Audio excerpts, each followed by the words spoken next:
You probably know him best from Saturday Night Live as the hilarious anchor of Weekend Update.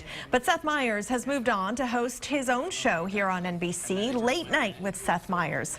He spent the weekend at South by Southwest promoting Late Night, and he stopped by our studios to talk with me about the new show and what we can expect for the future of Late Night.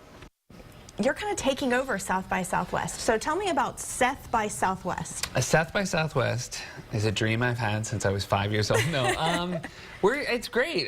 We have a bike share we're very excited about, Shake Shack, food truck, and it's nice to have a presence at a place, at a festival that we have so much respect for. So let's talk about the transition now from SNL to Late Night. What has it been like for you? It's been fascinating. You know, I don't think it's one of those things you can prepare for other than by doing. And for me, the great thing is at SNL you do a show and then you have to wait a whole 6 days before you do another one. Here it's 23 hours. And just getting that repetition of like doing it over and over again, I feel like is making all of us that work at the show a lot smarter about how to do it and hopefully a little bit better. What have you learned in the 10 days from night one to... I mean, the biggest thing you learn is just sort of relax and take your time. Like, you have a full hour. I think a lot of people are wondering how much creative control you have at this show because you were a head writer at SNL. Yeah. So clearly a lot of the jokes are yours, and you had a lot of creative control there. Yeah. What is it like at Late Night? Oh, I have more now. It's great. Late Night with Seth Meyers.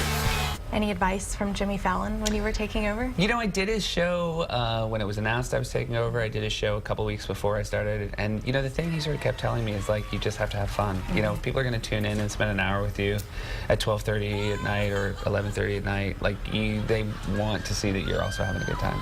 So I want to know from you, I think something that always is fascinating to people is what makes comedians funny? What has happened in your life that's made you funny? I don't know. You know, I will say that having worked with so many comedians, I think everybody has their own path to it. You know, I was really lucky to have parents who loved comedy. They introduced me to SNL at a really young age. My dad made my mom laugh, so my brother and I were like, that seems to be a thing girls like. So, you know, that, I don't know. You know, as far as my path to it, it always just seemed like the natural thing that I wanted to do.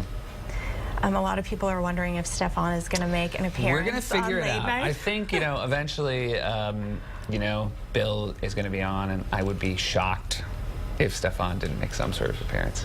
A lot of people wanting to see that. Just so you know, I'm just putting it out there. Well, we're, you know, it's nice. We have this thing that we can sort of like dangle in front of people. Right. So, That's true. It's a good tease. Yes.